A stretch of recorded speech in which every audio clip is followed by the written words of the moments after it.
So, next up, Seibo Shen. He's the CEO of VapeXhale, which is a slight departure from the type of technology that we're used to seeing up here, but all the more relevant because he is disrupting an entire industry while keeping people happy and healthy at the same time. How does that sound, Seibo? Yes, yes. Yes. Sound great. So this is a different type of cloud computing.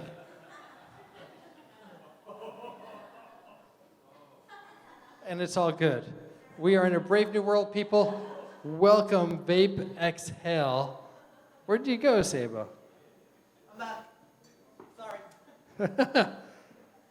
All right. Demo. Yes. Welcome to San Francisco. Here we go, people. I love being in San Francisco. Hey, everybody. Thank you very much for sticking around. I guess going last, I appreciate that, a cannabis tech company can present at an event like this. Usually I'm presenting at cannabis events, so feel really proud to be, a part of this event. So without further ado, my name is Seibo. I'm the CEO and founder of VapeXhale.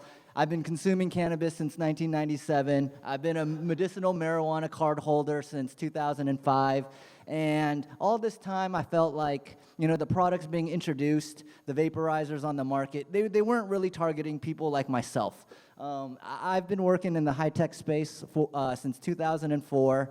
And one of the little known secrets, or maybe it is maybe everyone does know, but a lot of people in Silicon Valley consume cannabis but are in the closet. So what we'd like to do is help people come out of the closet 2.0. Right now it's okay if you tell people you're a homosexual, no one looks at you funny. So we want to make people comfortable with coming out about using cannabis, because one of the things that I've come across is in my last 5 years, I had been primarily doing enterprise sales, and of the 328 senior level executives that I've met, 82% of them consume cannabis at least twice a week. So it started making sense to me that it wasn't just people sitting on the couch playing video games that consume cannabis. Some of the brightest engineers I know, product people I know, marketers that I know, all consume cannabis. So what I realized was we got to come up with a better way for people with more expendable cash to consume their cannabis.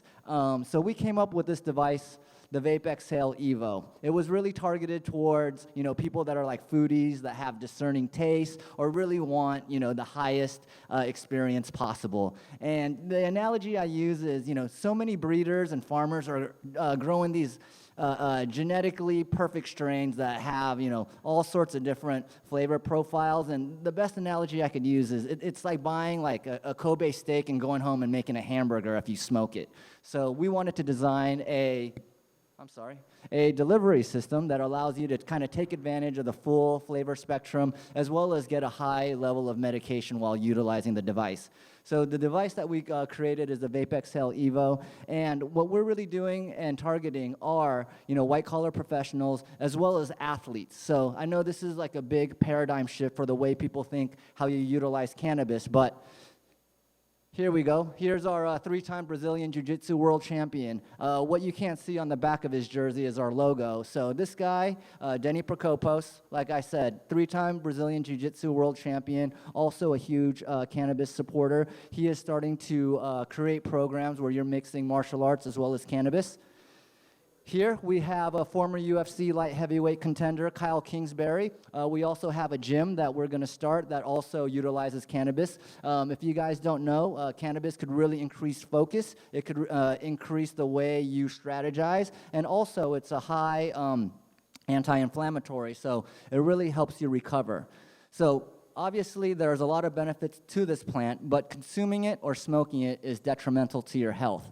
So we looked at different delivery technologies, and the safest thing for you is to consume it orally, so either through edibles or tinctures. The problem with edibles and tinctures is that sometimes it takes 60 to 90 minutes, so we wanted to create a vaporizer that was really healthy to use and also really fun to use.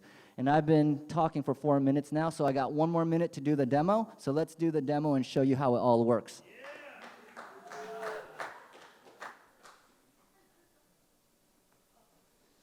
All right, so this device that we're looking at right here, we won 2 cannabis cups, once for our flower attachment, that's the raw herb, and once for our oil attachment. For those that don't know, oils are just a concentrated form of cannabis. The plant itself ranges anywhere from 15 to 25% THC. What I have in this little module is 95% THC. So it's really easy to use. You simply take a small little dab. You put it right into this little glass vial, and you drop the glass vial into our all-glass heater core. Now, it takes about 5 seconds for that to sublimate, and then you'll put our moisture-conditioned mouthpiece right over it. That makes it really smooth and allows you to take in technical terms, a huge, giant rip. So, are the Affectiva guys here? I want you guys to get my expression after taking this in.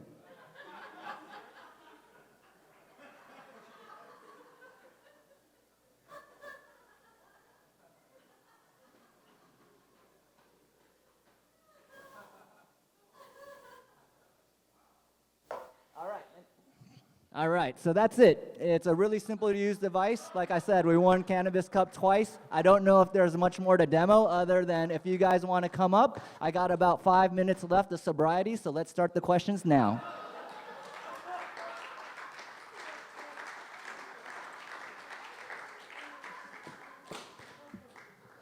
Any questions? All right, Seibo. Thank you so much, sir. This is the future, yes. So what distinguishes you from something like PAX or a Volcano? Yeah, you know, that's a really good question. So I'll address the PAX question first. So the PAX, the best analogy I use is the PAX is like a smartphone. This is like your big screen TV at home. So if you're watching the Warriors game on the go, the PAX works really good. Once you get home, you typically put the smartphone away. You put the game on the big screen TV. So this is like the HD version of the PAX. Now, we do have portables in development right now. So come Q4, we will have an item that will go head-to-head with the PAX. The second question about the Volcano is, the Volcano has kind of been the 500-pound gorilla in the space. The biggest dispensary in California, Spark, right there on Mission, is now replacing their Volcanos with our device. The Volcano was developed in 2005, so it is dated technology, but it was the best technology at the time. But we just wanted to bring something that had a cleaner air path and extracted the cannabinoids more efficiently so that you would get really thick, opaque vapor just like you saw, and it would mimic what you would see when you were combusting. Seibo, let me just rewind just for a few seconds. So, your company is knee-deep and very well entrenched in the technology ecosystem here in San Francisco. So you're no stranger to the incubator and accelerator world and helping to bring your product through to the general public or main consumer, the general consumer. Have you sensed any resistance here in the Valley to what you're producing, or has it been a struggle, or have you felt that the time has come?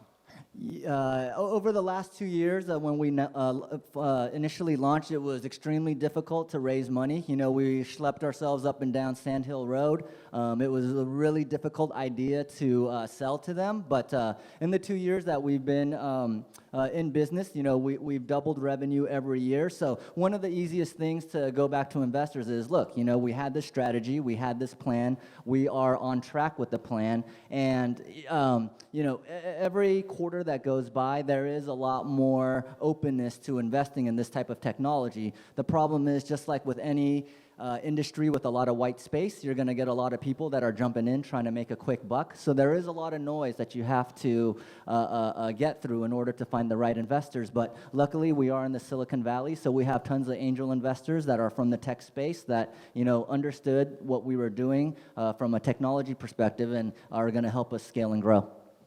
And they probably all consume.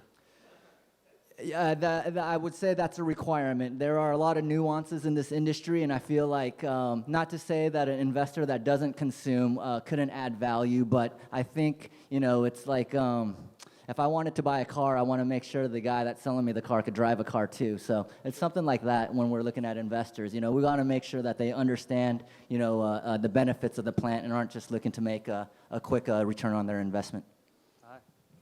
Hi, I saw. Whoa, I saw on one of the slides, I think you mentioned something about with data capture and things like that. Can you talk more about that? Are you going to do something kind of IoT? Yeah, absolutely. So we were a part of Wearable World, which is the incubator for IoT and wearable technology. So essentially, our devices are Trojan horses to capture usage and consumption data. As you can imagine, in the cannabis market, having any type of data or looking for any data has been next to impossible. You know, when we're doing marketing and trying to figure out, you know, how should we market? You know, there is barely any data for us. So we want to start utilizing these devices to capture, you know, how often someone is consuming, how long their consumption sessions are, and whether or not the strain that they were using worked for them.